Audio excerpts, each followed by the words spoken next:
Where did you get those slippers? Our customers don't need them anymore. We've encapsulated their crawl space and their floors are warm. Judy! Call Frontier for all things basementy. And crawl spaces too. From the News Channel 5 Network, this is MorningLine with Nick Barris.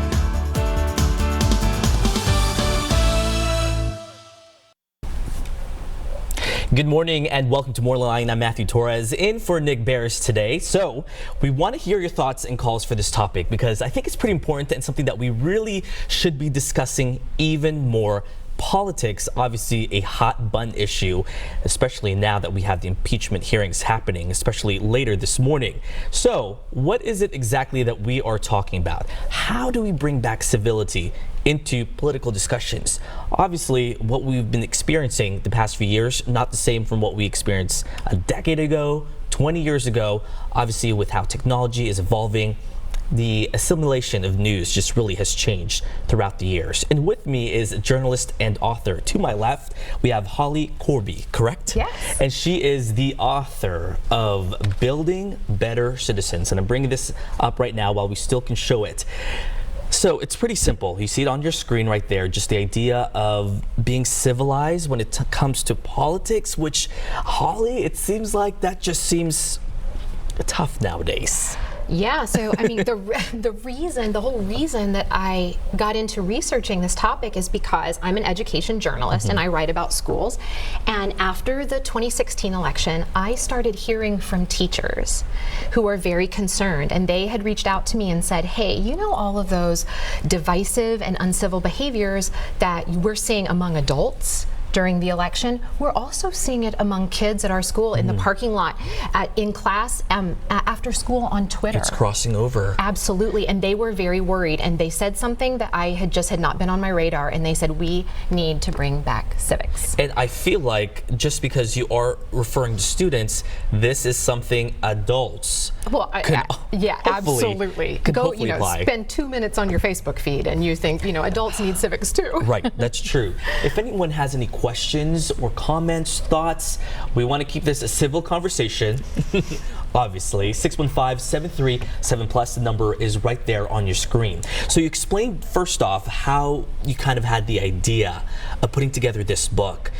As you're writing it, as you're putting the information together, have you yourself learned anything along the way? I had the biggest aha moment. So I have been writing about schools for 10 years.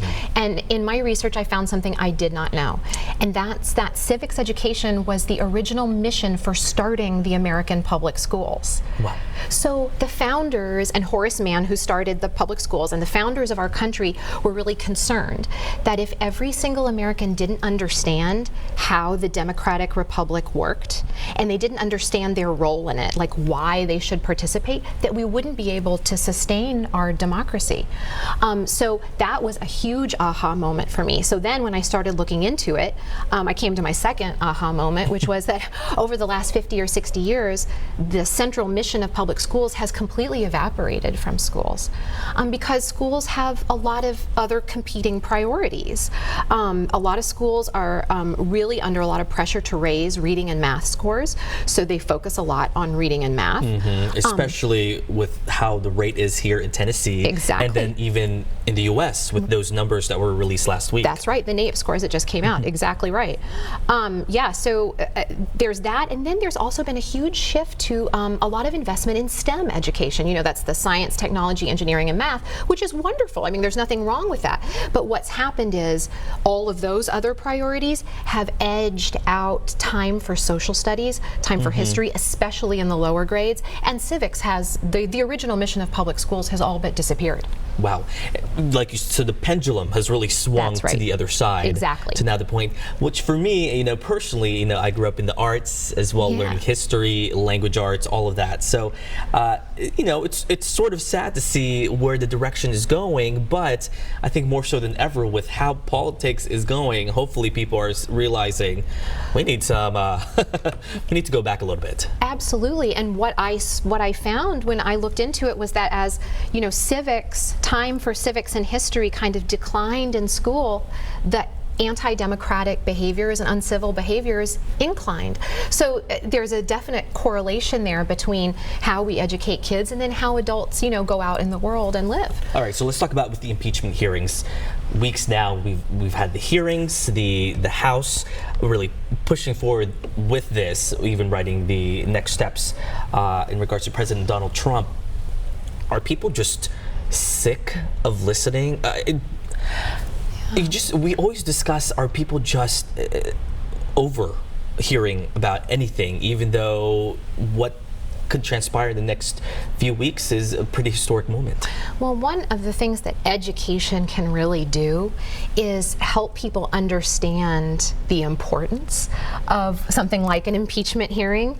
And one thing that a lot of classrooms are doing right now is trying to bring impeachment into the classroom, because there's a lot of research that shows that, especially in troubled times like ours, that we need more politics in the classroom and not less. Now, what we don't need is a free-for-all. What we don't need is what we find on our Facebook and Twitter feeds, but a really well-guided conversation supported by facts and by a teacher, that kids get really excited talking about impeachment. Now, I don't know, I hear from a lot of adults that they're completely over it, but kids, I think, are very excited because they're justice-oriented to begin with. Well, it's a new generation with what's happening. Of course, totally. With the gun violence and the protests from the kids, you do see, whether which way you lean, there's still a very ignited conversation from the younger kids, which is refreshing to see. Well, and politics is cool again. I think that truly that the Parkland kids and also Greta Thunberg and the climate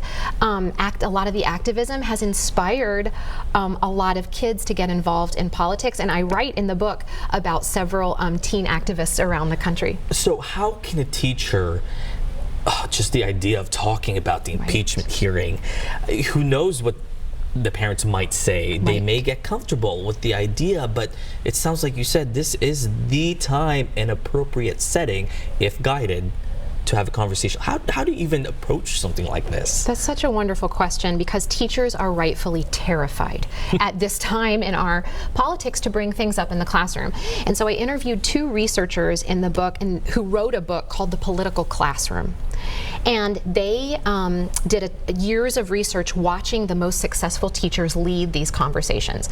And one of the researchers told me, if you walked into your classroom on Monday morning after, let's say, like the Charlottesville rally, if a teacher walked into the classroom and said, "Hey guys, what'd you think about that Charlottesville rally over the weekend?"